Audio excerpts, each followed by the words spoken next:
and you're watching NDTV Profit.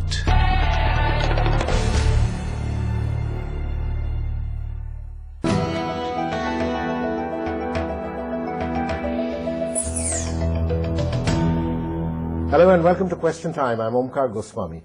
What do you say to a person who is the head of a group that has 29 different businesses, as different as financial and financial intermediation on the one hand, fertilizers on the other, abrasives, cycles, structural products, all manner of businesses, all under one roof, earning over $3.8 billion of revenue and a high EBITDA? You call him A. Vellayan, Executive Chairman of the Murugappa Group. Thanks, Vellayan. Thanks for coming onto the show. Thanks. This is a huge conglomerate. It's grown and grown and grown from the time of your forefathers. How do you manage it? Cycles, general insurance, fertilizers, let me go through the list. Abrasives, steel tubes, sugar, engineering, finance, plantations, and bioproducts. How do you manage? Actually, we're largely professionally managed, and if you look at it, we have some broad 7 groupings.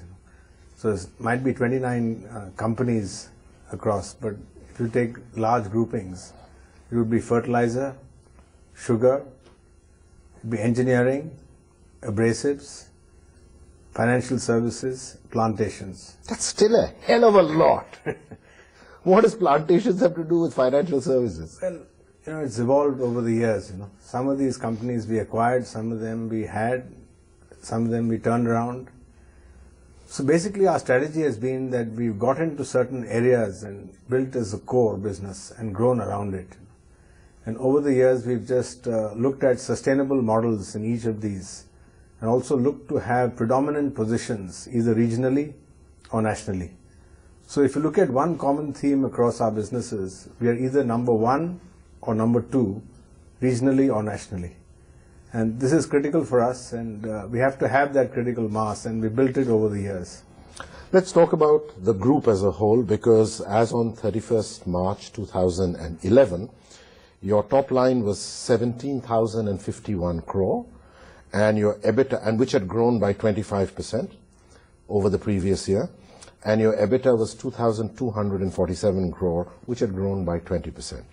You have said quite openly that your plan is to get from 3.8 billion to 7.2 billion by 2013-14.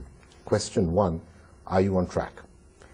Yeah, I think we are on track because we have a CAGR of about 25%. And the broad target I set for my group is that we have to grow at 3 times the GDP growth. So the GDP grows at 8%, we need to grow at 25%. The reason I say this is because... With one fallacy, of course, which as long as your group executives don't understand, it's fine. GDP growth at 8% is real terms, and your growth is in nominal terms. That's why if you take it up for inflation, then we're actually growing at only 2 times the actual growth. So that's why I say, it's 25% is a reasonable target. We are not over-ambitious. We don't take wild shots. So if we grow at the sustainable basis of 25%, I think we'll get there in 2013-14. I think we're on track. You're confident? Yeah, because if you look at our past, 65 to 70% is organic growth. 35% is inorganic. We have had a track record of acquisition and turnaround, and even now 35% of this will come from inorganic. Let's take each of the main businesses. Let's start with the big one, Coromandel, which is mostly in fertilizers. Top line of 7,585 crores, grown at 18%. The more fascinating part about it is the EBITDA of 1,135 crores has grown at 34%. Fertilizer is a difficult business to be in. How come you've managed to get EBITDA growth at almost double your top line growth? I would say that 3 factors contributed towards it. Number 1 is, if you look at our model, it is totally vertically integrated. Right from the raw material, we're in Tunisia, we're in South Africa, we're involved with Canada, and we have this supply source which is uninterrupted. We also have a piece of the action there. We are a shareholder in each country. Yeah. So we pick up part of the profit from that. So overall, that makes a lot of sense going forward as well. The second aspect is that we've built a retail network. So we're right with the farmer. We have 3 million farmer members who are directly linked to our 525. Explain that. We have 525 retail outlets where we do soil testing, then we have education, then we carry the entire range of agricultural inputs, starting from fertilizer to nutrients to seeds to pesticides, crop insurance, weather insurance, now even financial intermediation. Now we've started doing mechanization support. So these farmers we are selling at MRP. So the walk-in and the loyalty is extremely high. So we're vertically integrated literally right up to the farmer.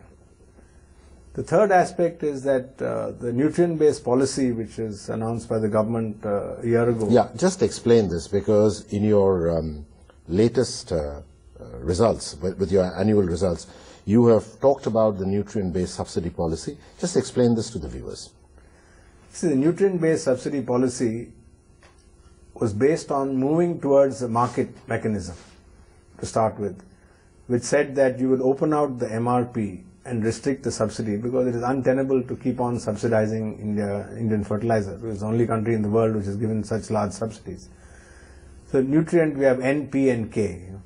So to the extent of a product which is produced, and the extent of, there's urea, potash and phosphate. And to this extent, your product, whatever it contains, you're subsidized to that extent. That is the basis of the NBS policy. And there is a limit beyond, so now it's roughly 50% subsidy and 50% MRP. Earlier on it was 80%. This is a gradual way of slowly getting, however slowly and however glacially, getting the price to the market. Yeah. Getting to market prices. I think it may not get there fully because even in the Western world today, in America, the output is heavily subsidized. In India, you can't subsidize output, so they subsidize the input. So I think if you reach a level of 40% subsidy, 60% MRP, it would be ideal.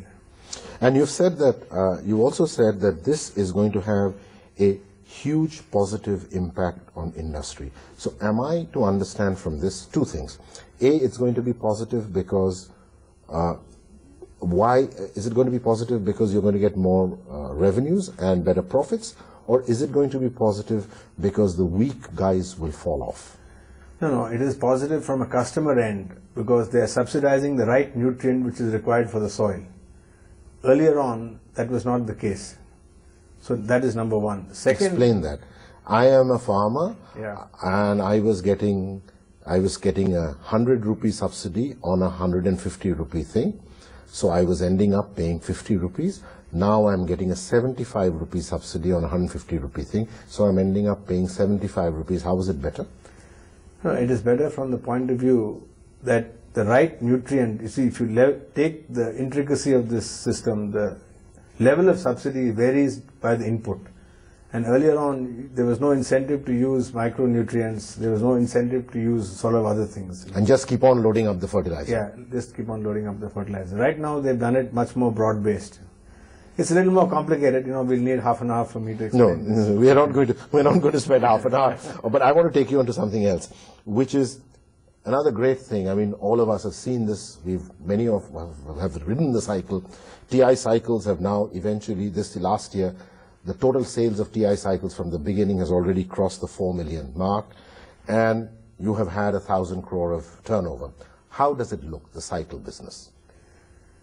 See, I think in the cycle business, it's been a tough time getting here because we are based in the south and we are much less competitive on a cost basis than people based in Ludhiana. Why so? It's basically the cost of raw material, cost of components and cost of labor is much lower there. On a per cycle basis, it makes a big difference. So we've taken a different strategy. We have gone in for retail, we have gone in for high end, we have gone in for mountain bikes, we have gone in for the whole range of exercisers. So we have kind of looked at a different segment of the market. At the same time, we are also present in the south.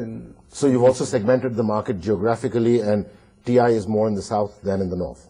Well, the south, we've now got 3 plants. So we decided that we'll have one in Noida, we have one in Nasik and one here. So we are playing the game across the country.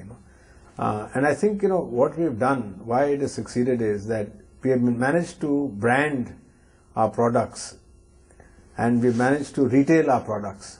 And these two are, we are seeing a good growth in the upper end of the segment of this market. That's where we are predominant. So, am I to understand that cycles have become high value, relatively high value, high margin product? It's not high margin, but yes, in terms of value. At the same time, when the Nano was launched at 1.2 lakhs, we launched a cycle at 1.5 lakhs, the Bianchi.